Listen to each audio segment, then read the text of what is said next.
Hi, my name is Lisa Carney and welcome to the Lightroom Virtual Summit. Right now, we're going to talk about elevating emotion in your photography by going black and white using Lightroom Mobile. You can find me on Behance. I do a lot of portfolio work there, a lot of black and white too. And you can also find me on Instagram, the usual places. So let's get started here. Let's start talking about black and white photography, why black and white photography, how black and white photography, all through Lightroom Mobile. And I love shooting. I love shooting what's close to me, my dogs, friends' dogs, landscapes, portraiture, macro photography, and landscapes, of course. Who doesn't love a good landscape now and again? So let's talk about this for just a second. What makes a good black and white photo? I love this quote, white is the starting point and black is the arrival point. But I know that for me, sometimes removing the color really, I don't know, just emphasizes the subject or the story. So I'm really drawn to black and white photography, and those things about the lines and the textures and the shapes somehow take so much more importance when you're looking at black and white work versus the distraction perhaps of color. And I think it's really important to think about what is it about particular styles of black and white photography that are motivating you or inspiring you, so that you know where, kind of as a roadmap, you know where to take your car, you know where to drive or where to look to make your edits, to make it evocative for yourself. So there's a couple people who have really inspired me over the years. Anne Brigman is one of my favorites. She's an early 1900s photographer. I love how romantic her work is. Huge fan. He's a photographer out of the 1950s from Hong Kong who's all about light. I mean, everything is all about the light in his stories. Imogen Cunningham, of course. And then there's more contemporary people like Sarah Moon. When I was going to Art Center for Photography, Sarah Moon was just my absolute inspiration. And of course, Sally Mann, her work is so evocative and romantic and dramatic. So in addition to that, there are more up-and-coming photographers who really move me by their work. Johnny Edwards, man, look at his work. Johnny Edwards has such a range. He's got grays, like 50% gray, and it all looks fantastic, or super contrasty, high key, low key, black backgrounds, white backgrounds. I mean, you name it. It's pretty amazing. And then Sarah Steffen, her camera in hand photo on Instagram, so great, so evocative. And then of course there's the original masters like Magnum Photography, and there's a lot of inspiration can be found there. And why am I talking about inspiration, and why am I talking about mobile editing, black and white? Because it really helps if you know where you're going, like what are you looking at. So film types, what kind of film do you like, do you know about? Like, for example, Polaroid. I was a big Polaroid shooter back in the day, and I shot 4x5, so type 55 Polaroid was like the thing for me. And I liked how gritty it was, yet it's soft at the same time.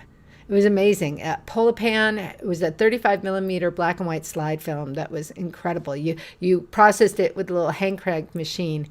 And T-Max, which has got that really rock and roll crazy look. Or do you like a smooth Polapan or a Plus X type grain?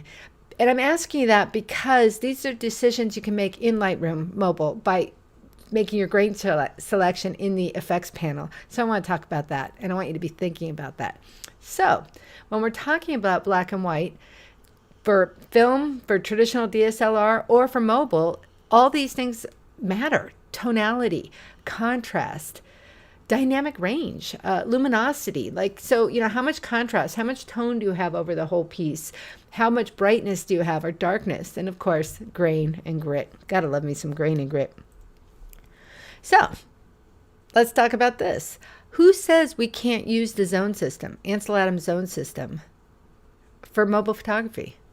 Why not?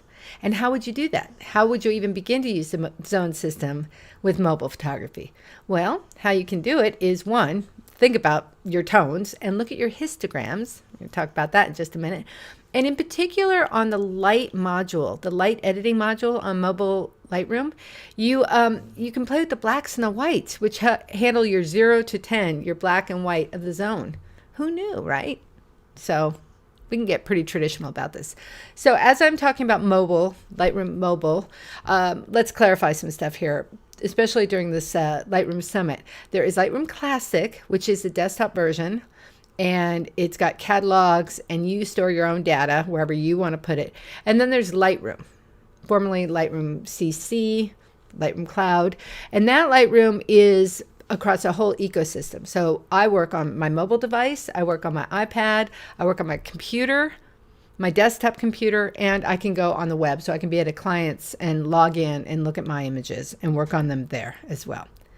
So the ecosystem is really important. I'm going to keep saying this because I think it's one of the best things about Lightroom is that you can work on it on your phone, in the field, out at the moment when you're shooting. Start your edit. Maybe you have an iPad there, maybe you don't, who knows. And then I can come back to the studio and work on my desktop and really refine what I'm working on. And I could be on the web. I could be at, like I said, at clients and call up, or I'm on vacation and I'm somewhere else. I'm not in my studio. That's what's so powerful about this program. So make sure you remember which one you're on, Classic or Lightroom, because the name is the same and it's just darn confusing. So Lightroom. I may call it Lightroom Mobile, and I might just call it Lightroom. At least you know what we're talking about. So when you're on this mobile version of Lightroom, please remember there is a free version or a premium version. I'm using the premium version because it has more editing options for me. However, much of what I'm talking about you can use with your free version. However, since you're here at the Lightroom Summit, I bet you have a Creative Cloud account. And if you have a Creative Cloud account, my Lightroom Premium is already available. You just need to log into your account. So let's get to the black and white, the nitty gritty. And there's different methods of making black and white image with Lightroom Mobile. So you can capture in black and white, and then you can use profiles, you can use presets, and you can use editing. So we're going to talk about all this. Let's talk about shooting through black and white. So what do I mean by that? I mean, you're actually on the Lightroom camera. You can shoot through profiles that will make presets, that will make your image black and white. On the Lightroom application in the camera, there's 5 of them, 5 different cameras available for any iPhone user. The long exposure and depth cap are only on the iPhone. Android, you only have 3 right now. Sorry about that, but they're going to work on that. They'll change that pretty soon. So with those cameras, if you're using the automatic or the pro camera in Lightroom Mobile on your phone, you can actually shoot through presets. And those presets are high contrast, flat, high contrast black, warm shadows, and then high contrast black and white or flat black and white, which of course what we're interested here talking about, black and white photography on your mobile device. So these are the 2 that we are interested in.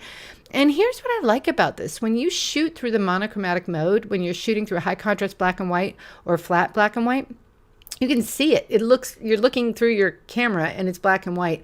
And I know for me, it was sometimes easier to translate to black and white when I can actually see it, not have to go, oh wait, what is that color going to look like when it's black and white? So I thought it was pretty handy. And the coolest thing about non-destruct Lightroom, which we absolutely love, completely non-destructive editing, is that at any given moment, you can click on the color module, click on the black and white button, double click on it, and it'll turn it back into color. You always have your color information. How cool is that? So this is what it looks like, basically, the high contrast flat, warm shadows, high contrast black and white, and flat black and white. So you get an idea of what it looks like.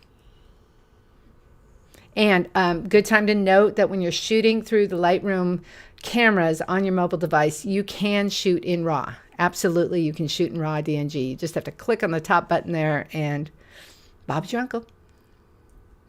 All right. In addition, as I'm talking about processing and editing, because that's the majority of this class, is going to be about editing, I want to remind you, you can load into your Lightroom device from your camera roll. You just click in the library mode, you click on Add, and you can click from your camera roll to add any images. By the way, you can set this up to do it automatically, but I would not recommend doing that because it can overload your Lightroom pretty darn quick. So we've talked about capturing through a preset. Now I want to talk about using the editing modules to get your black and white. So let's get our terminology down. There are presets that you can shoot through. There are profiles we're about to cover. which are kind of like film looks, if you will. It's a recipe that you cannot adjust. You can pretty much, you click, you put it on there, and then you can use the editing modules on top. I'll talk more about that in just a minute. And then there are presets, and presets are when you have predetermined moves on the editing modules. I will show you how to do this. These are all P's. Presets, profiles, presets. So confusing, but we're going to work through that, and I'll try not to misspeak. Sometimes I misspeak. All right, let's get into the processing part of this. So cool. All right, this little device in your hand is so remarkable. It's 100% a darkroom. The amount of editing control you have. I mean, it's crackers how great it is. And you can take something, it's kind of, okay, and make it really dramatic all on your phone. I mean, it's crazy. And there is something, I'm not really going to cover it in this course here, but they have selective edits in Lightroom if you shoot with the depth capture camera that will give you a mask. And look at this. I can change this scene completely, make the background recede, soften it up, lighten it up, all on my phone while I'm standing in the snow. Amazing. All right. And that's what the depth capture looks like. Again, not covered in this course, but you should know it's there. You absolutely should know it's there. So you can go check it out. All right. So again, mobile, desktop, web, we're doing it all. Premium. Oh, yeah. I definitely want to say this. If you're not a Lightroom CC user and you want to enroll in Lightroom Mobile on your phone, it's only $5 a month. Can you imagine? $5 total. It's worth a cup of coffee, right? 1 cup of coffee. All right, so let's talk about the editing modules. The editing modules in the free version of Lightroom, you don't get selective edits, which honestly, I don't think I could live without. The heal tool, I could live without that, and geometry. Those are the 3 main editing modules you do not get with the free version. So this course, I'm definitely talking about premium. Profiles, are you ready? Let's get to this. All right, the profiles that come with Lightroom are artistic colors, all sorts of colors, and then a whole series of black and white profiles. There's a ton of them. They're amazing. And how you access the profiles is you literally click on the profile editing module. And from there, you'll notice that you have a whole list. You have favorites, which you choose, by the way. Adobe RAW, if you've shot a RAW image. If you did not shoot a RAW image, it will just come up as basic. And then, of course, the black and white, which we're going to talk about, modern, vintage, and Lisa's profiles, because you can save profiles. And when you save your own profiles, you can put them in their own folder. So the black and white, they give you 17 different profiles. So check this out, 17. And I want to remind you, profiles are like film looks. You cannot change the design of the profile. However, you can change the intensity of that profile. And how you can do that is the slider right here in the middle, okay? I just want to be really clear about that too. All right, so here's what I like about profiles.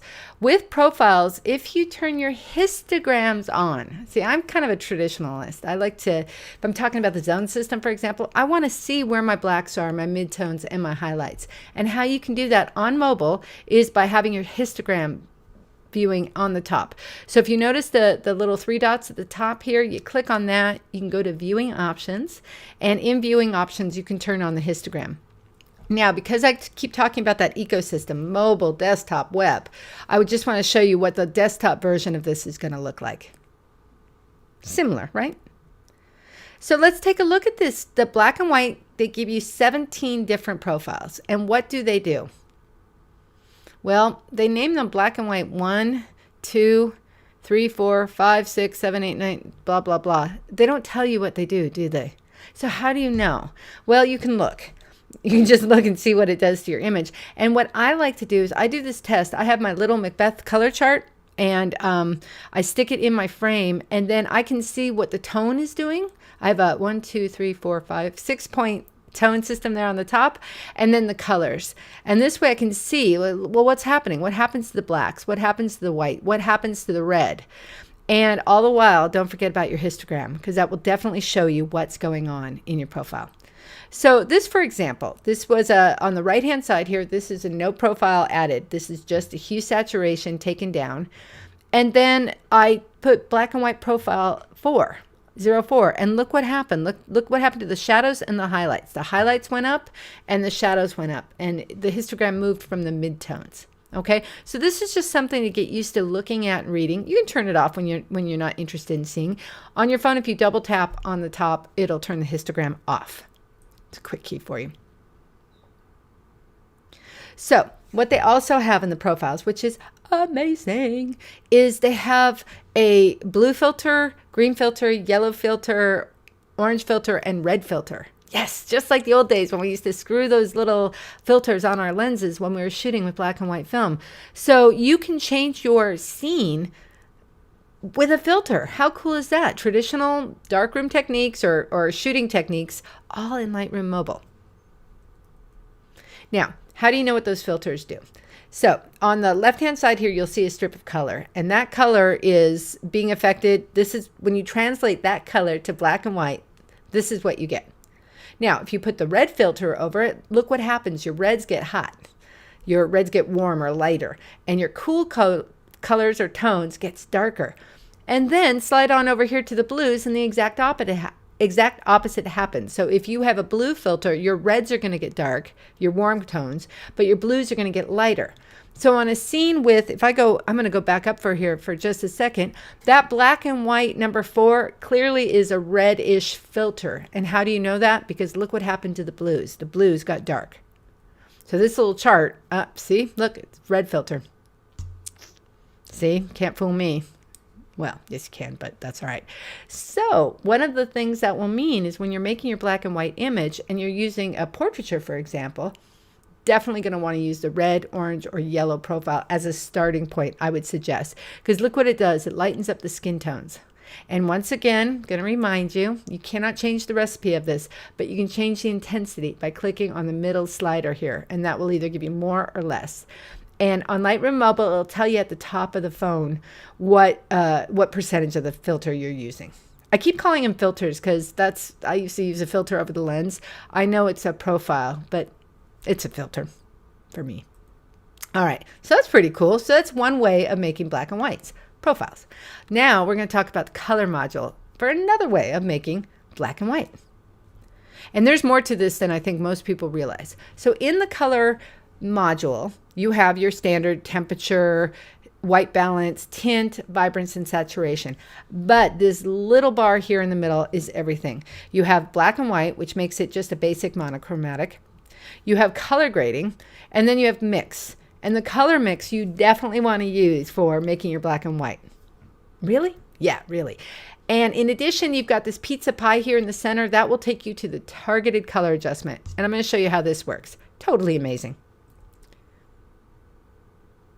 So, first of all, the standard operating procedure for most folks is to just click the black and white button to make a monochromatic image. However, it's kind of limited, isn't it? Yes, it is. It's limited. So what you can do after you click on that black and white button is if you click on the color mix button, that will allow you to change the tonality or the luminance by color. What? Yes, by color. It's absolutely amazing. I'm going to show you that in 2 seconds here. And then the other thing I want you to look for that I'm going to show you in just a second is using targeted colors. So with targeted colors, you click the next button over the pizza pie, as I like to call it, and you can select a particular image, tone, color. Put your finger right on the photo, on the image, because remember, this is after capture, yeah? And click up or down with your slide up or down to change a tone. I'm going to show you how to do that right now. All right, for this image, let's take a look at making it black and white using the color module. So what I like to do is when I start in edit, I generally hit the auto button just to get my values kind of centered. Just kind of a habit I have. I'm going to click the color module and I'm going to click on the black and white. Now that's a standard conversion, but on this one I can click on the mix and I can say, hey, I would like to click on the orange values and I would either like to lighten them or darken them as I see fit. And I'm going to click on the yellow, lighten or darken, and red, lighten or darken. This is pretty generic, right? This is just using kind of like those color filters I showed you under the presets also. So I'm going to hit done for just a minute. But what if I wanted to do targeted image color? So I'm going to click on the mix and I'm going to click on that pizza pie. And when I'm on the pizza pie, I can actually click on the image and it'll say, great, you got some orange and yellow and red there. And please note here, I'm on the luminance. And if I pull down, I'm going to darken those, or if I slide up, I'm going to lighten those. And I can click anywhere on the image. I can do it as many times as I like. I'd like to lighten this or darken this, lighten or darken. These are the blues. He's wearing a blue shirt, so I can lighten the blues or I can darken the blues. See that? It's a pretty subtle move. Look in the back there. But those are some options I have. So again, that's 2 different ways of doing black and white in the color palette. Actually, 3 different ways. So I'm going to click the pizza pie when I'm done and hit done. So the first way was black and white, the second way was color mix, and the third way was targeted color. And I do want to call attention to something. When you're done, again, you got to click on the pizza pie, hit done. If you double tap on the black and white, it'll take you back to color because Lightroom is non-destructive editing. Woohoo! Love that. Let's look at the light module now to adjust contrast and tone. There's a lot you can do in here. So in this section here, there's tonal curves, which are off to the right here, exposure, contrast, highlights, shadows, ooh, and those whites and blacks, which we talked about with the zone system. You're definitely going to want to do that. The light module is pretty amazing here. So it's pretty self-explanatory. You have exposure and contrast and highlight, and most people are used to this. This is kind of a generic editing, but there's a few things under the hood that I would love to show you about. So first of all, very important, if we're going to start editing black and white images, you need to have your image be black and white. So first order of business is to make your image black and white. How would you like to do that? Well, we talked about profiles. That's step number 1 you could do. Or you could use the color module to use make it a black and white. Or you can use the presets, which we haven't talked about yet. But I just want to let you know there's 3 generic ways of making an image black and white. Pick one. For this anyway. All right, and then you're going to go to the light panel, and I'm going to show you how you can make adjustments in the light panel. But what I want to call attention to is on the whites and the blacks, that's where you can make your image look a little more matte. You can bring the blacks up and take the whites down, and it's really quite effective and cool look. Now, the secret sauce here for me also is the curves. There are curves in the light module. Yeah, kind of like Photoshop. They're not quite as flexible as the ones in Photoshop, but they're similar. So you can actually click on the curve button here, and then if you click on the far right, get the contrast curve, you can actually, with your finger, manipulate this S curve. And then not only can you do that, but you can also see these sliders down here. You can kind of soften up your curves by adjusting these sliders. I'm going to go ahead and show you how to do that right now. Let's take a look at the light panel for black and white. Now, we need to start with a black and white image. So for this one, I think what I'm going to go ahead and do is slide on over to the profiles. And I think I'm going to use one of those profiles that has a filter on it, like the yellow filter. Let's see what that gets us. Oh, that's kind of cool. Look what it does to the sky. There's the orange filter. There's green, and there's blue. I think I'm going to stick with the yellow filter. Again, I can add more of the effect or less of the effect. Look what happens to the car. I think I'm going to take a little less. So I'm going to click OK. So now I have a black and white image. Now I'm going to go to the light module. And here's where it gets kind of fun. You can change your exposure. You can brighten it up. You can change the contrast. You can change the highlight. Now I'm hoping at this moment y'all can see that this is one of the reasons I suggest you have a point of view or a vision you want to head towards, because you can slide this till the cows come home. And what are you trying to do? Well, I don't know. And do you know? So it's best to have an idea. I think I'm going to go for kind of a Xerox look. So I'm going to pump my shadows down, and my whites I'm going to pump up, but the blacks, I don't know. Yeah, you know what? I'm going to go ahead and let the blacks be black. And I'm going to slide down here, and in fact I'm going to let my exposure be right there. I kind of like this Xeroxy look. Do you see how you want to have an idea of where you're going before you start? Otherwise you can get really confused. And you can make your blacks very matte if you like too, by sliding those up. Again, this is all based on your aesthetic and what are you trying to do. Now the other thing that we talked about earlier was that there's curves, right? So if I click on the curves and I click here to the right, I can click on the tonal curve and I can move the curves with my hand. Do you see that? Isn't that cool? It takes a minute. There's the midtones going up, Mid-tones going down. But also look down here. There's sliders. I can slide with these sliders and kind of smooth up the curves a little bit. This is where you kind of fine tune, if you will. So, you know, you can do whatever you want with the light panel. The key is you got to know what you want to do before you start. At least that's what I'd suggest. Now, just like the color panel had little extra goosing luminosity things underneath it for black and white, well, the black and white or light panel has extra color bits in it. What do I mean by that? You can click on the curve. This is a generic curve, so that's very Xeroxy. I'm doing the quarter tones, bringing down the 3/4 tones all the way down to the shadows. So that's an S curve, if you will, a standard S curve.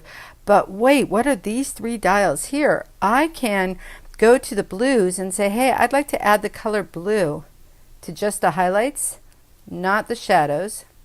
Ooh. I can say, ooh, I'd like to add cyan to the shadows, but not the highlights. The highlights I want to go red. So look, I can make this pop art kind of thing. How cool is that? In the light panel. So I'm in the light panel, but I'm affecting color. Just like when I was in the color panel, I could affect tone. This is how broad and incredible Lightroom can be. There's so much under the hood. So have fun playing, but have a roadmap, if you will, so you can kind of get started.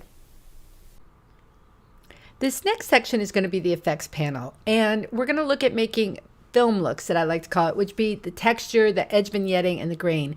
And do you remember earlier we were talking about, or I was talking about film, like, do you like Polapan? Do you like Type 55 Polaroid? Do you like that 3200 T-Max? Well, this is one of the areas where you really are going to help get that texture in there. It's pretty exciting what you can do.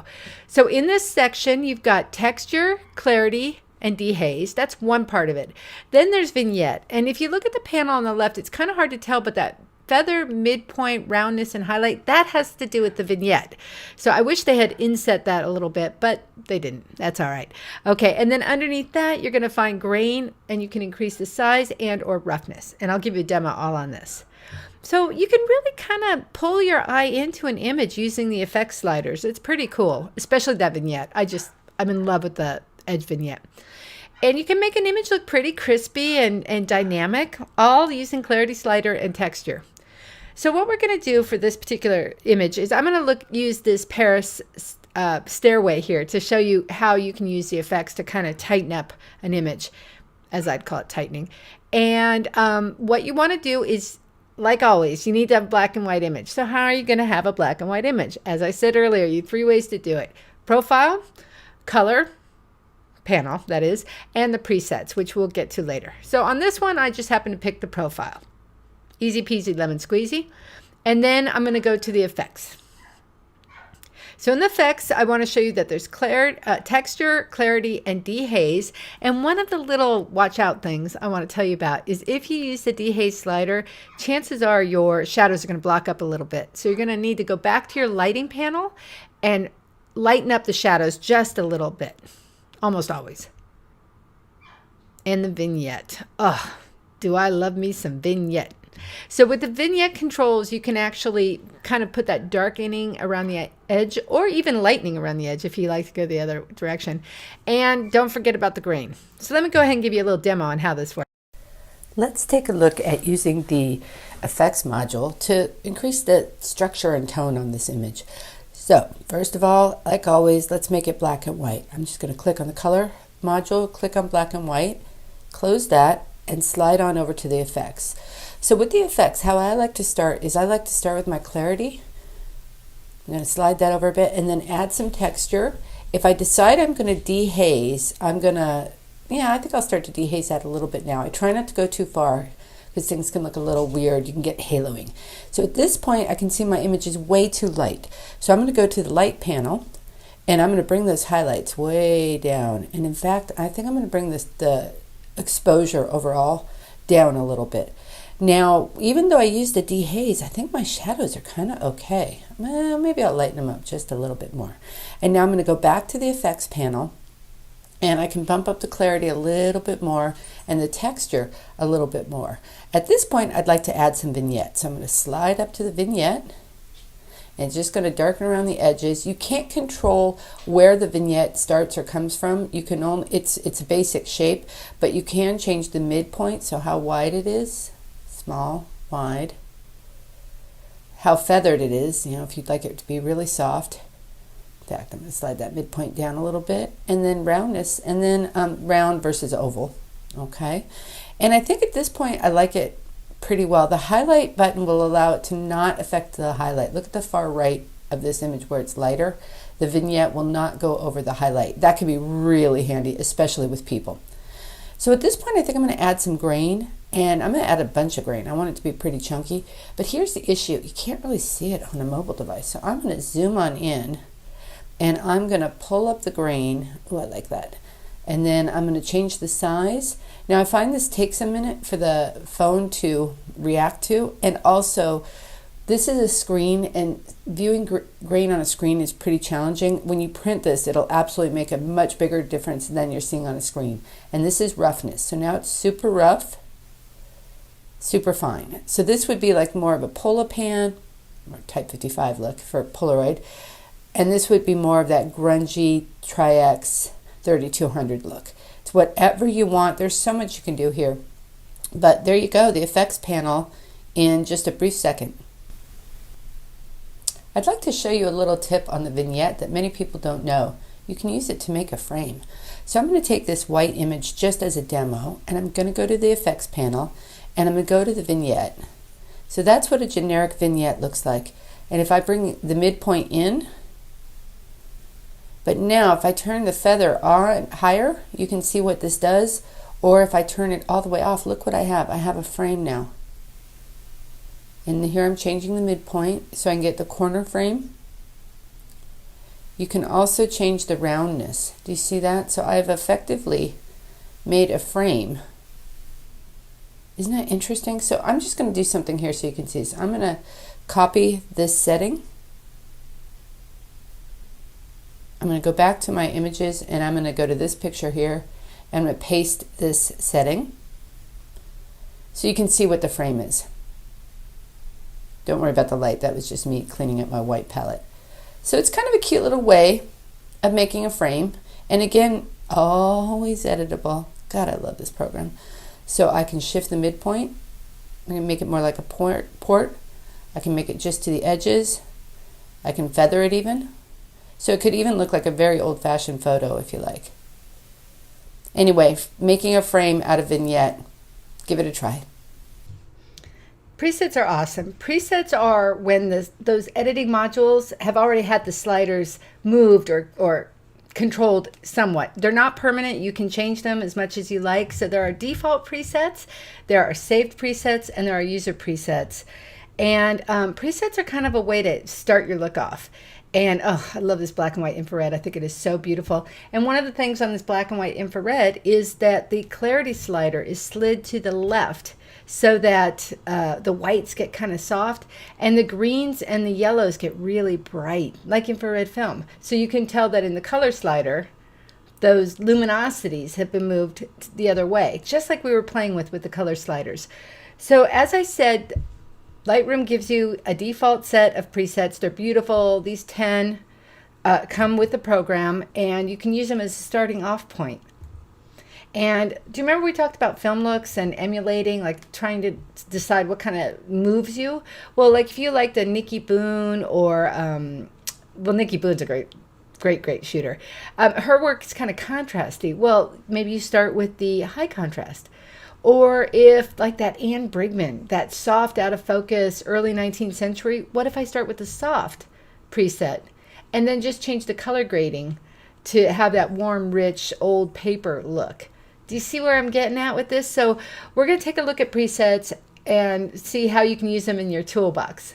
When you are creating your own presets, it's really paramount that you understand these are the modules you are allowed to save. Okay, so we're going to talk about that. I'm going to use Millie as a tool. I love Millie. I shoot her all the time and almost always in the same environment. So a preset for Millie is always a good idea. And what I'm going to do is I'm going to show you a little demo on how I make a preset for Millie. And then once again, Paramount, you got to know these are the developing modules that you have a choice from, that you can save. And you either check the box or don't check the box. It's that simple. So let's take a look at this Millie demonstration.